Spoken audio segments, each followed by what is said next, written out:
Hi everybody, this is Mrs. Charlton, and today I'm going to show you how to, I'm going to show you a shortcut, and it's how to solve equations on a graphing calculator. I have my graphing calculator right here, which actually is my cell phone.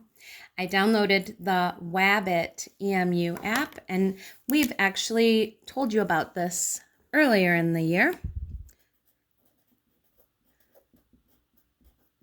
That's for the Android. If you don't have an Android, you can use the Calculate 84 app on an iPad or an iPhone, or you have a TI-84 calculator on your Chromebook. Now that we went through that, I'm going to show you the shortcut. I'm actually working on page 19 in your packet.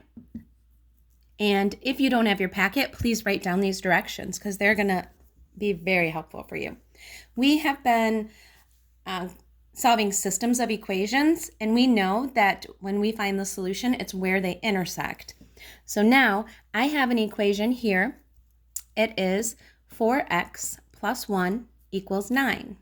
That's just a regular equation we know how to solve because we have to get x by itself. But we can also do this in the calculator. My first step, step 1, is to press y equals on your calculator. So on my calculator, y equals. I have stuff in my y equals. So I'm going to clear it. Just press the clear button. Do the down arrow, press clear. Second step, that is to enter the left side of the equation into y1. So the left side into y1. Now, my left side over here is 4x plus 1. That's the equation that we're working on right now.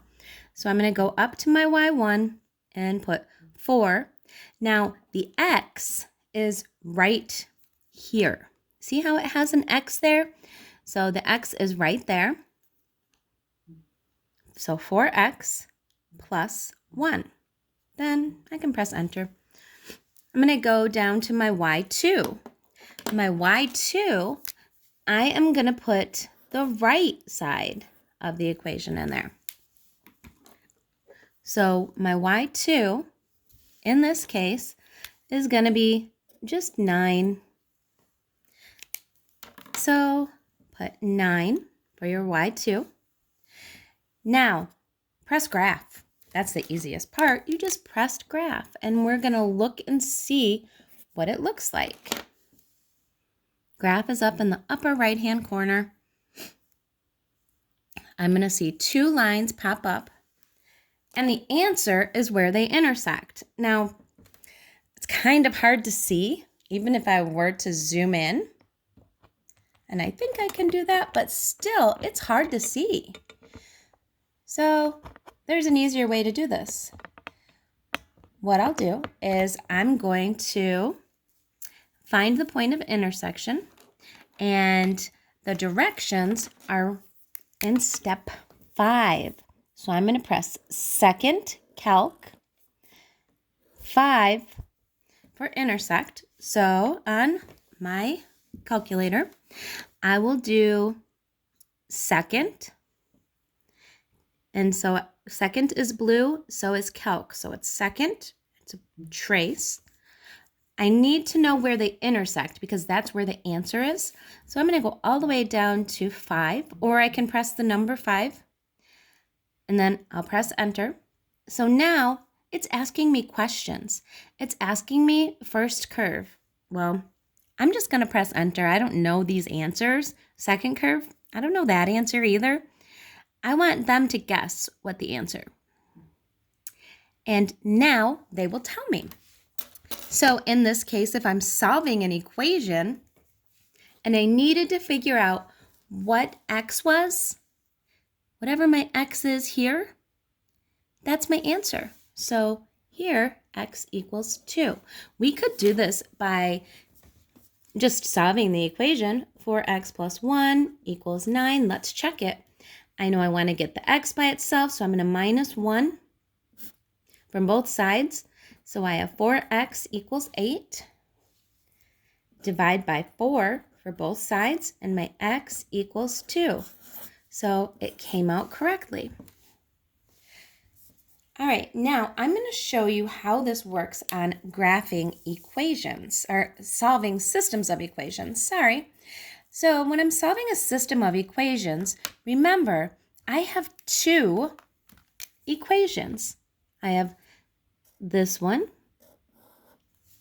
in this case. Now, if you have a packet, I changed these problems, so make sure that you write down the new problems, and you can write them down right over here.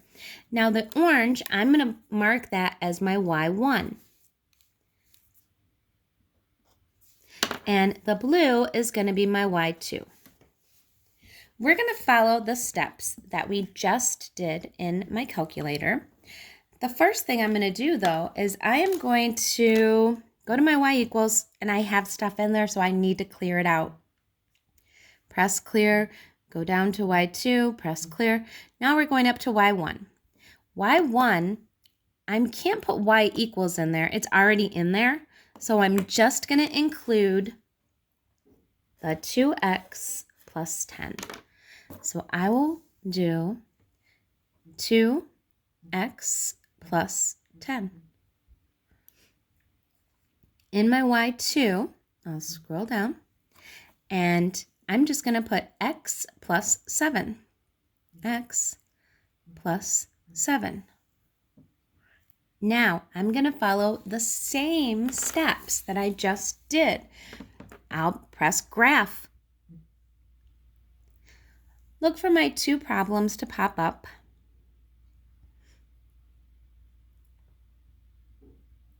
Now, I can't get an exact spot. It's hard to see for me. So, I need exact, okay? And so do you. So we're going to do second calc. So you'll do our second trace. Second trace. I'm going to pick 5 for intersect. And remember, you just press enter, enter, enter, because it's going to go through those same questions each time. So enter, enter, enter. Now it says x is -3, y is 4.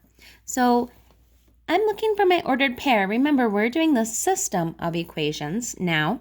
And so I'm starting at my origin, and I'm going over 1, 2, 3, and then I would go up 4, and that would be my answer.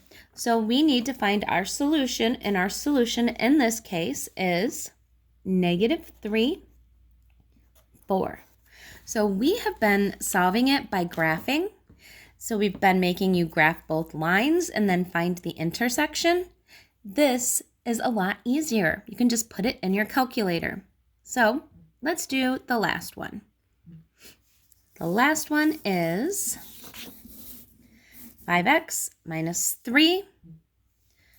So we'll do in my y equals again, clear it out, and my y1 will be 5x minus 3.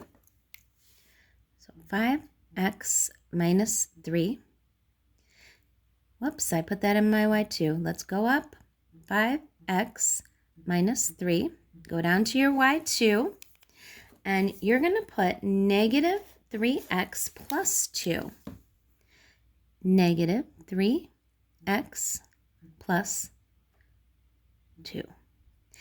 Next, let's look at our graph. We need to be able to see if the answer is going to be on our graph or the solution. And yes, I can see the intersection on my graph. So since my intersection is on my graph, I will do second trace. So second trace, pick intersect, because that's what the answer is. And I'm going to press enter 3 times for those questions. 1, 2, 3. And now I have a decimal. So that would have been really hard to see on the calculator.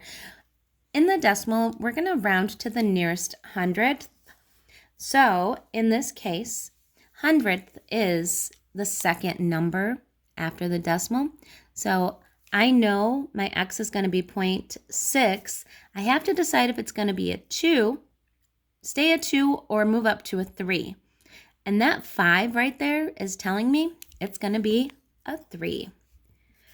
Next one. I know my first number is going to be a 1, so 0.1. And now I need to decide if the 2 is going to stay at 2 or go up to a 5, or stay at 2 or go up to a 3, and it's going to go up to a 3. I pressed a button on my calculator, so it doesn't show the right information now, but it was 0.125. So now in this case, we did need to round. It made it a lot easier to use the calculator because it was more precise. Now you can use this strategy when you are completing today's assignment and any other assignments from here on out that require solving systems of equations. If you have any questions, please let me know and have a great day.